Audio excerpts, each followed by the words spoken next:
All right, so we are in the final leg of the counting for the presidential elections of 2020. This has, of course, got right down to the wire. And from the looks of it, it is going to be a close call, although it needs to be reiterated that at this point of time, with the way the different states are actually falling into place, it is Joe Biden that seems to have a more wider path to presidency. Now remember, the magic number is 270. And each candidate at this point of time needs 270. And this is how the numbers presently look right now. Donald Trump, the incumbent president, someone who is extremely confident he is at this point of time, trailing at 214 votes in the Electoral College, while Joe Biden, his challenger, he's sitting pretty after having won the key states of Wisconsin and also Michigan, which, remember, has got 16 electoral seats. It was Donald Trump who was leading the state of Michigan with well over 200,000 votes. But that has now turned around, and Joe Biden is presently at 264. He's just 6 short of that magic number of 270. So at this point of time, the way things are looking, it is Joe Biden who's clearly in a lead. But still, it is a race that is difficult to predict, because there are several key states that still need to be called. And one of the reasons is that Donald Trump's team has also said that they'll be resorting to legal action. Remember, in cases where the difference of votes in a state is less than 1%, Donald Trump can call in for a recount of the votes, something that his team has indicated will be done. Remember, yesterday Donald Trump had shocked America when he said that he does not want any more of the counting process to be done, and he wanted the results to be declared on the basis of the initial trends that were coming out. Now, before we get more into what actually all of this, of course, is going to play out as, it is crucial to get a sense of the numbers in different states. And let's start with one of the key states of Pennsylvania. Now, this is what it looks like. At this point of time, it is Donald Trump who's still leading. He's got about 50.9% of the votes. 47.9% is where Biden stands at. Pennsylvania is extremely crucial. It's got 20 electoral votes. And Pennsylvania has said that any postal ballot that is marked with a postal date of the 3rd of November will be counted, even if the postal ballot were to be given by Friday. That is tomorrow. So there is a lot of action that is expected in the key state of Pennsylvania. But remember, for Biden to win, he does not necessarily need to win Pennsylvania. He cannot win Pennsylvania, and he can still go on to win the election. So this is one of the most crucial ones. This has also already become a bit of a legal tangle. Donald Trump, of course, had declared himself a winner here prematurely. He was leading. He still continues to lead. But it is quite possible that things could change very soon. Now, election officials are not allowed to process mail-in ballots until the election day. Counting of the mail-in ballots in Pennsylvania, of course, has begun only since yesterday. So the key state of Pennsylvania is something that Donald Trump had won last time round. But this time round, it is quite clearly up for either candidate to take. Let's now shift our attention to the other crucial states, Michigan and Wisconsin. Both of these two states, Michigan and Wisconsin, in the northern part of the United States, they were both won by President Donald Trump. But the results for this are out, and it is Biden who has won both Michigan and Wisconsin. Michigan has got about 16 votes in the Electoral College, and this is what has turned the election in favor of Joe Biden. Winning Michigan for Joe Biden has opened the gates, and this is what is going to catapult him, if it does, to the presidency. Let's now take a look at what is also playing out here. Remember, it was Donald Trump who was initially leading in Michigan as well, but then Joe Biden came back once the counties which were blue started being counted. It was Joe Biden all the way. In Wisconsin, Joe Biden has managed to get 49.6% of the votes, while Donald Trump is trailing him with 48.9% of the votes. It is a razor-thin margin. Remember, Michigan and Wisconsin had slipped away from the Democrats 4 years ago as voters had chosen Trump. This time round, though, these two states are pretty firmly, it appears, in Biden camp, taking him ever closer to that magic figure of 270. With this, we can also see that the wall, the red wall, is crumbling, and it is the blue which is actually taking shape. Let's now shift our attention to Nevada. Now, Nevada is crucial. It's got 6 electoral votes, and Biden is quite clearly leading here again. 49.3% of the votes is what he's got. If Biden manages to win Nevada, this would effectively seal his victory. Donald Trump's tenure at the White House will end, but then again, we have to wait for the results. Nevada is still counting votes, and the margin, this is what the margin is, 0.6%, and this could change.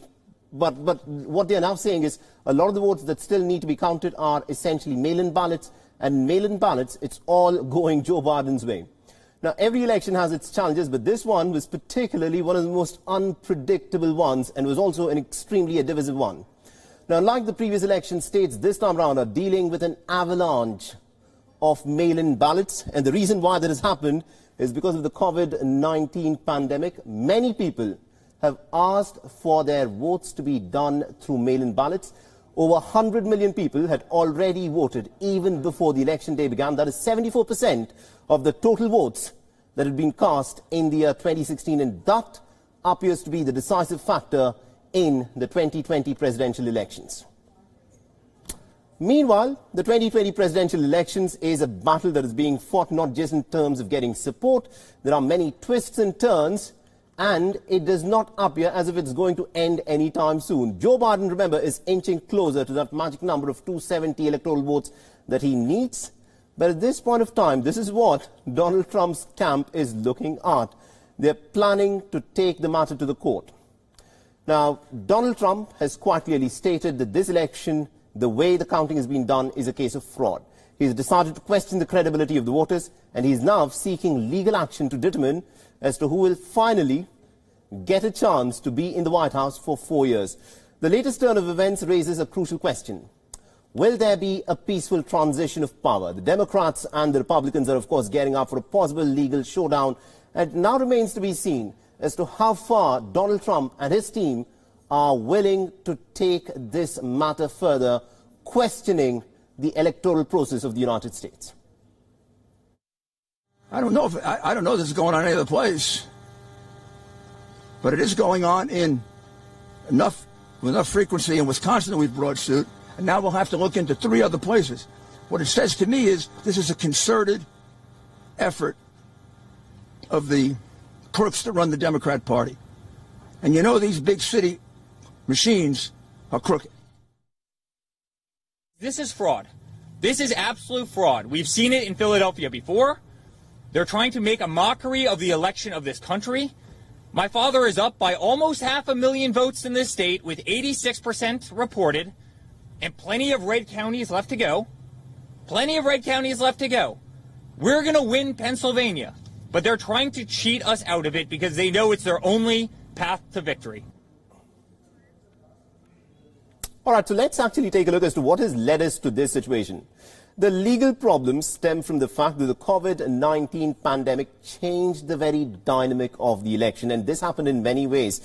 Generally, an election happens when people walk up to a polling station and cast their votes, but that did not happen this time round, because remember, there were millions of people who said that they would actually like to vote through the mail-in balloting system. The states therefore went on to expand the mail-in ballot program, and rules of how and when the mail-in ballots will be collected, verified, tabulated and counted, all of this changed. At this point of time, Team Trump can challenge Team Biden in states where the margin of victory for Joe Biden is very narrow.